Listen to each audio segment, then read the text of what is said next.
talked about show prep. I do not do a show without taking a look at Breitbart.tv. Some of the best video clips, just magnificent stuff. BigGovernment.com, BigJournalism.com, BigHollywood.com, now Big Peace, P-E-A-C-E, on issues of national security and war and peace. Getting those messages out. Fighting for conservative values in the whole brand new world, the whole new battlefield that is the internet, that we must master if we're going to have any of the success that we talked about tonight. One of the prime pioneers, one of the prime battling guys, one of the prime warriors out doing that for us right now. What a joy to have him up here. It's Andrew Breitbart. Thank you. Thank you. I appreciate that. Thank you very much. I feel very uncomfortable being around people who agree with me. I don't know what to say to you. I come from Los Angeles. I come from California. I dress like Mark. We Californians are predictable. We walk into formal events dressed like this. It's more comfortable. Is anybody here not aware that we're at war with these people? Is anyone not aware that this is what warfare feels like in the 21st century?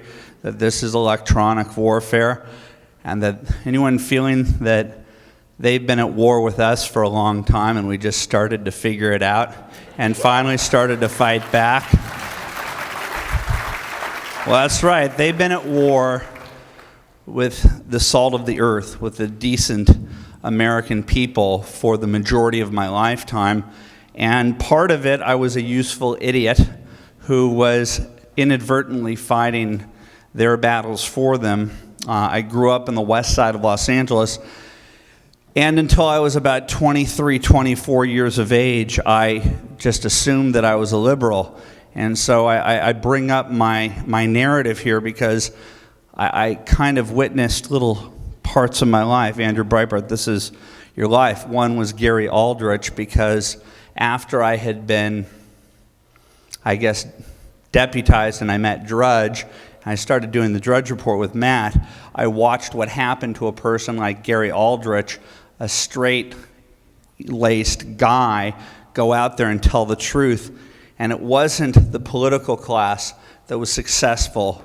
It was the media class that was successful in trying to destroy him, to make it sure that he was marginalized and he didn't get on ABC News when he was supposed to be on This Week. And I always kept that in my head. I said, I don't understand. He has the #1 book in the country, an FBI agent talking about honesty and acting as a whistleblower, and a person within the White House with a Greek name. What's that guy's name, Gary?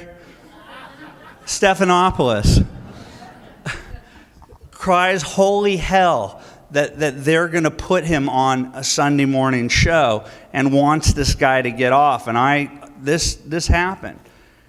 Now, if you're ABC News and a political operative tells you how to do your business and says you can't have that person on or else we'll pull back the presidency, we won't give you the access that you ordinarily get, you would consider that a threat, and you would put that Greek-named fellow on a no-fly list. What did ABC News do with George Stephanopoulos?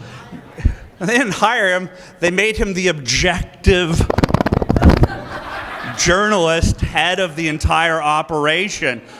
You think we've got a problem with the mainstream media? If you think that Harry Reid and Nancy Pelosi are the #1 problems in this country, throw on board Barack Obama. I have news for you. You're wrong. It's George Stephanopoulos. It's Diane Sawyer. It's Charlie Gibson. It's Brian Williams. And my God, it's Katie Couric.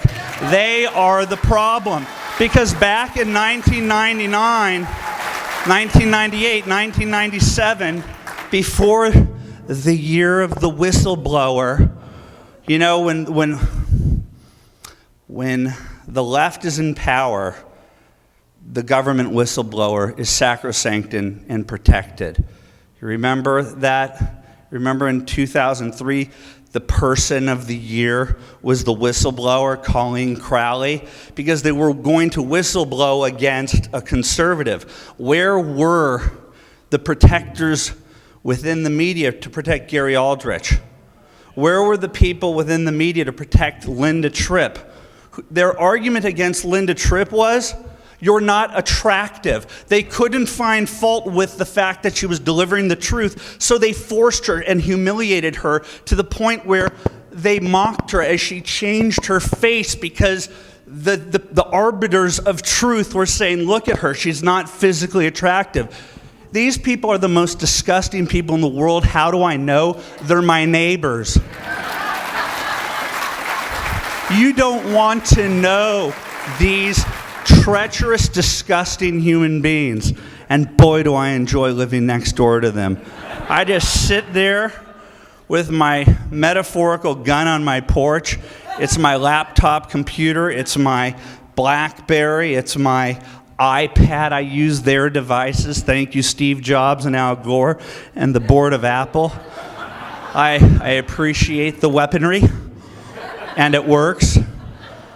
And my entire business model is saying it's not about me, it's about you. It's telling you that for the last 15 years, the internet has developed to be the number one tool of what I think is going to be that which saves the United States of America, because it's going to do an end run around ABC, CBS, NBC, New York Times, Washington Post, you name it, Politico, all of them. Just when Politico launches, I thought, oh, how great. They have a chance to set the record straight and attempt to be this false notion of objective. And at the very beginning, they tried to, but then they go over to the other side. It's unbelievable. They're all writing from the exact same vantage. I'm going to tell you a little story because people don't understand. Gary Aldrich was in the FBI. I kind of made myself kind of an undercover CIA agent in 2004, and I created the Huffington Post for Arianna Huffington. And people are like, why would you do that? I said, well, because if you want to know what the radical left thinks online, you have to go to the Daily Kos where people write under, nom de plumes. Under like 2 Live Crew 888922. And 2 Live Crew 88922 wants Bush impeached. Wow, all right, 2 Live Crew 89222. That was a great essay you just wrote there. And I'd go to these West Side LA parties, and I dressed like them, and I drove cars my cars are bigger than theirs these days.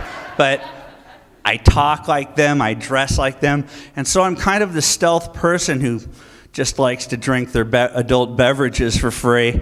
And there's Gore Vidal over there. Hi, Gore, how are you? And there's Janine Garofalo. Bill Maher, how are you? And I listen to what these people have to say, and I think to myself, these people are insane. These people are insane. And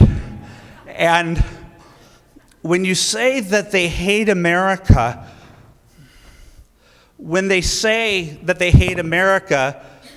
I think they mean that they hate America. So I'm not challenging their patriotism. They're saying that they hate America. When they say they support the enemies of America, and they go down to support our enemies in Cuba, our enemies in Venezuela, I don't know. I know dissent is patriotic and all, but I live in a different linear universe than these people. So I judge people, and it's my favorite sport. I love judging people. And I thought, I said to Arianna, she said, Andrew, do you have any ideas for me for the internet? And I said, I don't know, why don't you put your stellar Rolodex of all your friends you met in New York City and in Washington, D.C., and Santa Barbara and London, and why don't you get them to write for you for free? And I said, it'll be very helpful for my side. It will be clarifying to see what do these people have to say. And I thought this is a good idea. I did. I really did. About a month into launching it, I'm not kidding you. I don't even know if I've ever told this publicly.